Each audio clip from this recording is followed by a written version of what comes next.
Hey everybody, this is GGB.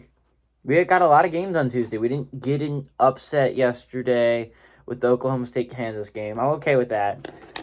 Still get half a point. So I don't have to go over anything. But let's go over all the games we have today. Let's start with the Big Ten. We have two Big Ten games today, and those are 5:30. We got number 9, actually 3 Big Ten games. I'm sorry. 5:30 we got number 19 Michigan State, which is at 18-6, traveling to Penn State, which is at 9-12.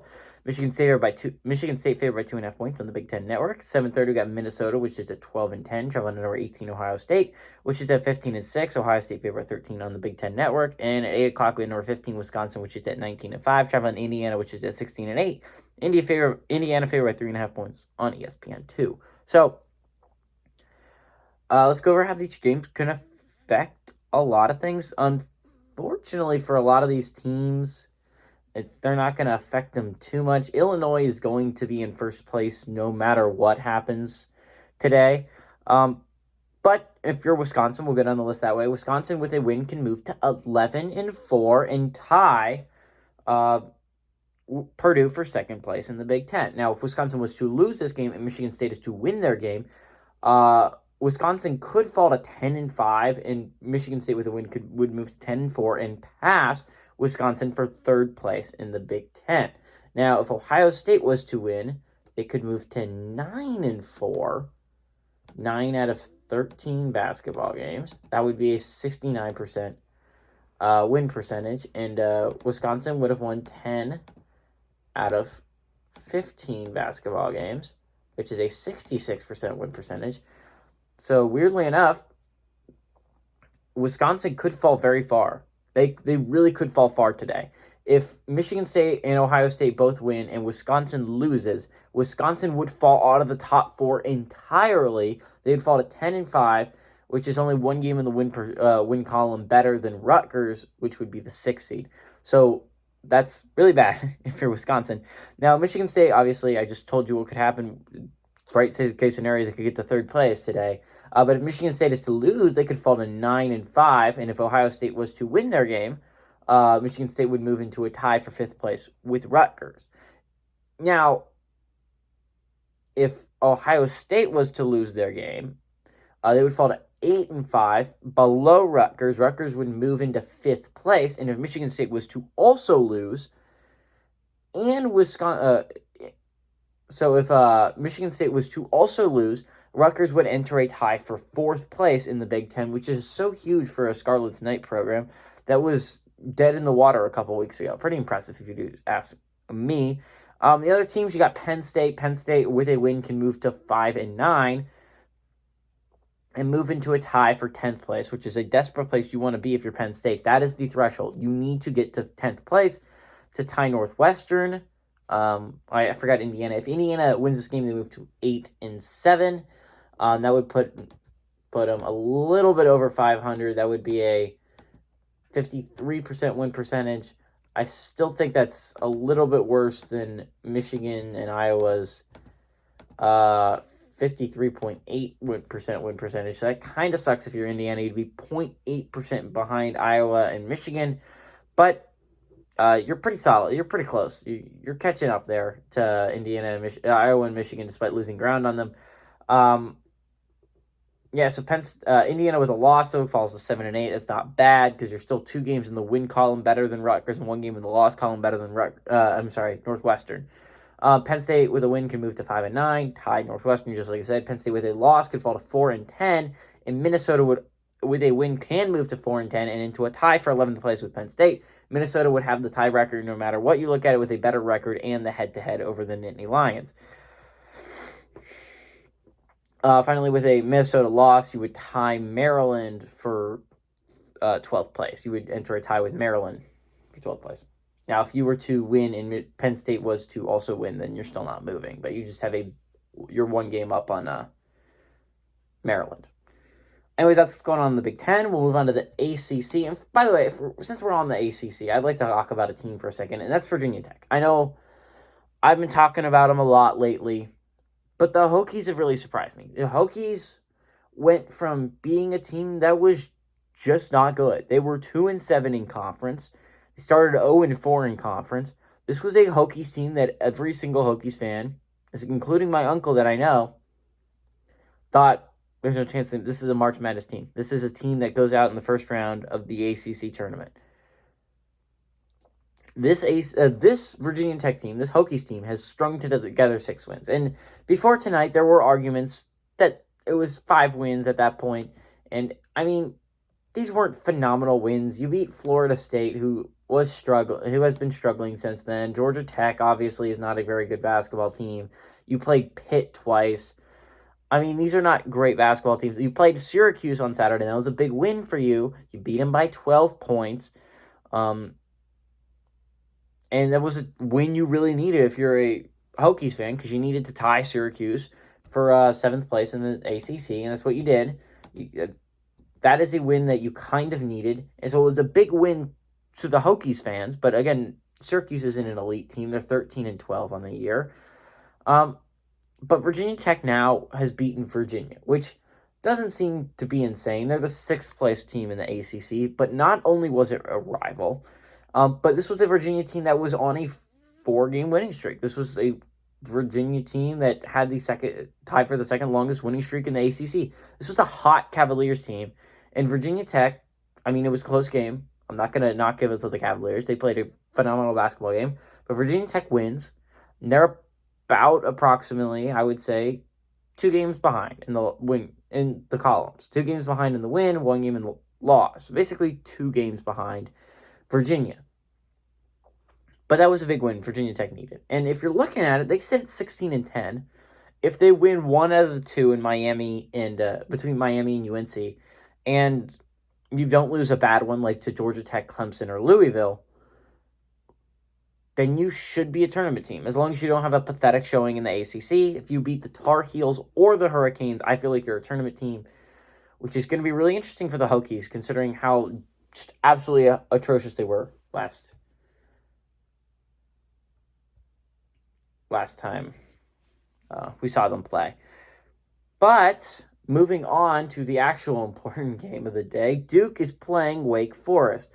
Obviously, if you're a Virginia fan, hoping for a Duke win. I mean, you want a Duke win. Duke win would move Wake Forest to 10-6, and Virginia would then enter a tie for 5th place with the Demon Deacons for 5th place in the ACC, which is really, really where you need to be at if you're a Virginia fan, despite losing on Monday. This is a nice scenario for you.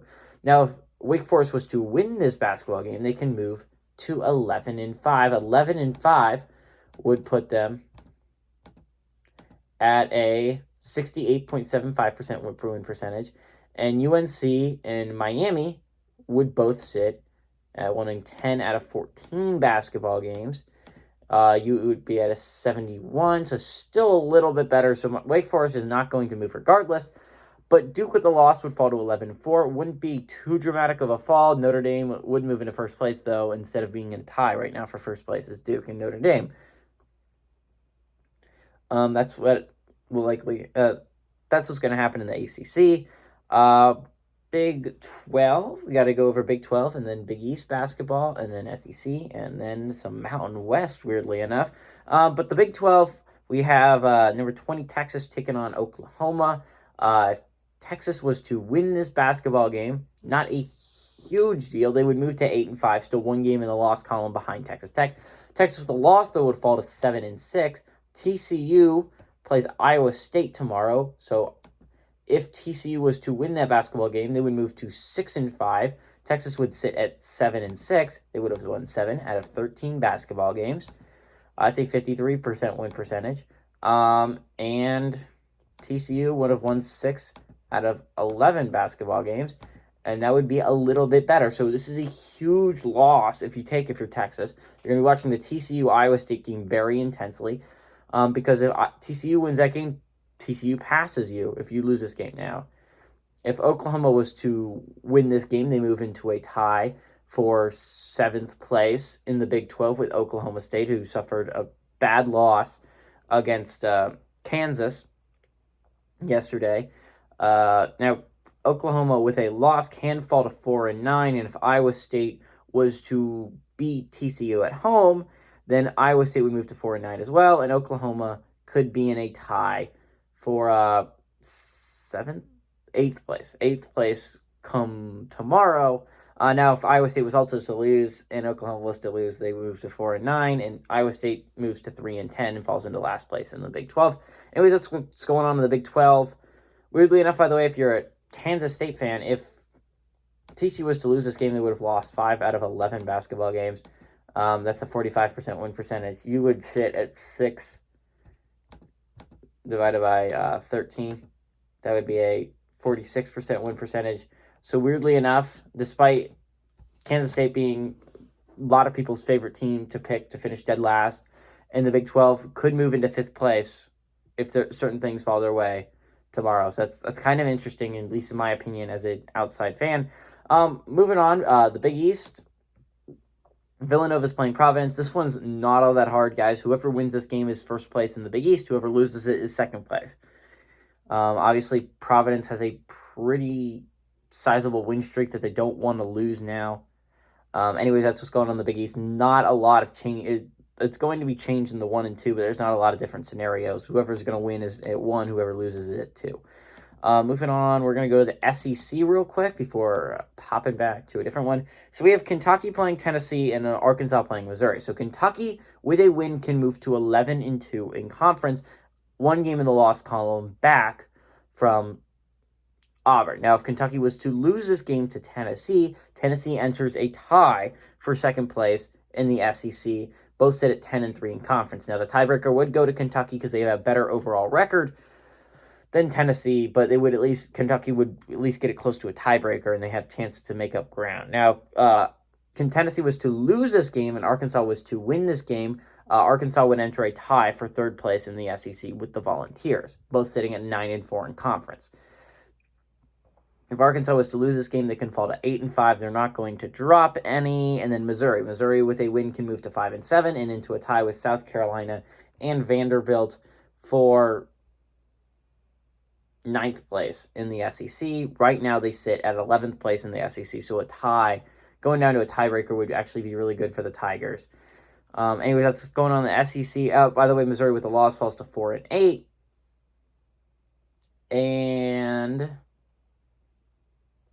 that would they're in 10th place. They're right now in 12th place. A loss would put them with Texas A&M, which would be a tie for 12th place with the Aggies. Anyways, that's what happens to Missouri with a loss.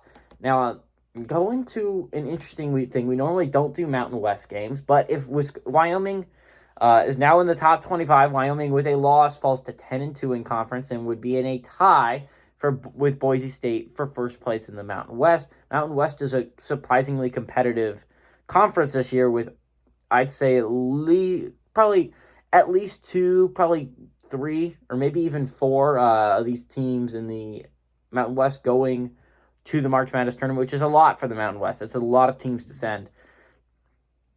New Mexico with a win can move to 3-8 and pass Air Force, which now currently sits in 9th place in the Mountain West. Right now, New Mexico sits in 10th, so with a win can pass Air Force. With a loss falls to 2-9. Again, not just absolutely heartbreaking for New Mexico because you're not going to fall behind San Jose State. You at least have that to fall back on.